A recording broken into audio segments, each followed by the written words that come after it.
Use just these 2 words, and she'll start to crave you. Female psychology revealed. If you've ever felt like you were doing everything right, yet the connection just went cold out of nowhere, know that it's not your fault. The problem is nobody ever taught you how the female brain actually processes attraction. We women evolved with an extremely sensitive social radar. We pick up on micro-expressions, shifts in tone, and pauses in a conversation faster than any conscious thought. A lot of men fail because they're acting. They follow mental scripts and try to micromanage the impression they're making. A woman's nervous system detects that performance as a slight threat, not necessarily something dangerous, but something untrustworthy. This is where the concept of emotional congruence comes in. When what you say is perfectly aligned with who you are, that's when the magic happens. Before we dive into these 2 words, if what I've said so far has already given you the aha moment, hit that like button down below. It lets me know you're ready for this level of depth. The first word you need to master is interesting, but don't use it as a hollow compliment or just to fill the silence. Use it as an anchor for your presence. Imagine a woman tells you something unusual or shares an opinion you don't totally agree with. Most men would do one of 2 things: either agree immediately to avoid conflict or change the subject to talk about themselves. Both behaviors scream insecurity. A man who's grounded in his own psychology does it differently. He pauses, looks her in the eye with genuine curiosity, and says, "That's interesting. Tell me more about that." Do you know why that's so powerful? Because it communicates 3 subconscious things all at once. First, that you aren't threatened by her perspective. Second, that you have your own center and can hold her view alongside yours. And third, that you're actually there, present and engaged. Research by Dr. Arthur Aaron shows that sustained curiosity is one of the strongest connection mechanisms there is.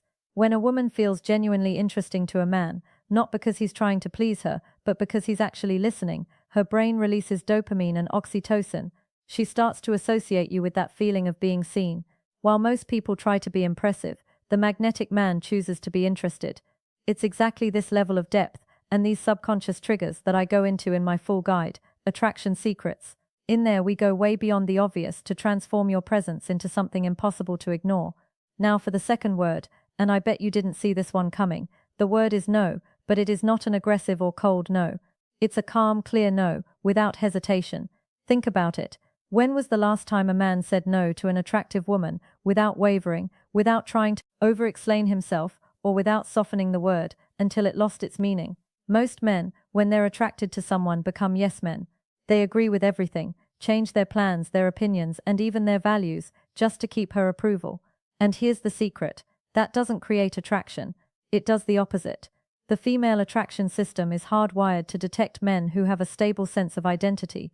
When you say no calmly, whether it's refusing an absurd request or disagreeing with an idea, you send a very rare signal, the signal that you don't need her approval to feel good about yourself.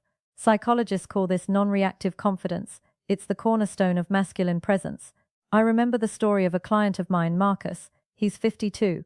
He's not rich, and he doesn't have the body of an athlete, but he has this calm way of carrying himself. A younger colleague once asked him how he attracted so many women. Marcus just smiled and said he stopped performing and started noticing. One time, a woman he was seeing asked him to cancel all his weekend plans for a last-minute trip she'd organized. Marcus calmly said, "I can't this weekend. I've had this planned for a month. Let's plan something for next week." She pushed back and he just smiled and repeated, "I understand, but no, this weekend doesn't work for me."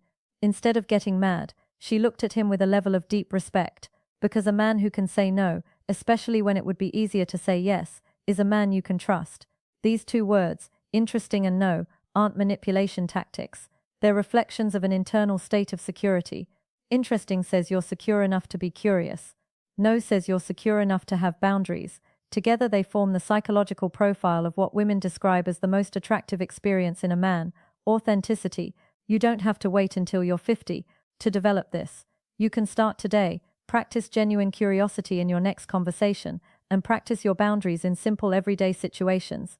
Say no to a friend when you don't want to do something without giving 1,000 explanations. Boundaries aren't walls, they're the architecture of your self-love. If this video changed how you look at social dynamics, comment down below which of these 2 words you feel you need to practice more, interesting or no. I really want to hear your thoughts.